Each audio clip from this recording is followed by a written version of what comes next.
Introduction. Ezekiel chapter 3 verses 17 to 21. Son of man, I have made thee a watchman unto the house of Israel. Therefore hear the word at my mouth, and give them warning from me. There are moments in life when the world stands still, leaving you with questions you never thought to ask.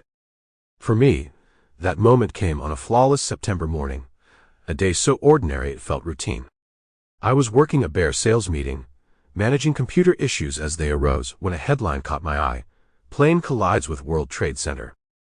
At first, it didn't seem like much. The story was buried, hardly making the top of the page. My wife called minutes later. Her voice was frantic, the kind of urgency that stops you in your tracks. "I'm glad you're not in the military anymore," she said. Confused, I asked, "What's going on?" "Haven't you seen the news? You need to find a TV." What I saw next, like so many others around the world, left me stunned and horrified. The images of collapsing towers and the names of the dead scrolling across the screen haunted me. One name stood out, a young girl the same age as my daughter at the time. Something inside me stirred. It was as though my soul had been shaken awake, nudging me toward a path I hadn't fully walked in years. A journey back to faith. I was saved when I was 11 years old. I remember walking forward in church, my heart racing with nervous anticipation. They handed me a swimsuit and a robe, and before I knew it, I was standing in the baptismal waters. As I was submerged, something unexplainable happened. For a brief moment, it felt as if I left my body, only to meet it again as I rose from the water. From that moment, my life was different, though not perfect. I wasn't an angel, not by any stretch of the imagination. My teenage years were wild and chaotic, filled with heavy metal music, drugs, and impulsive choices.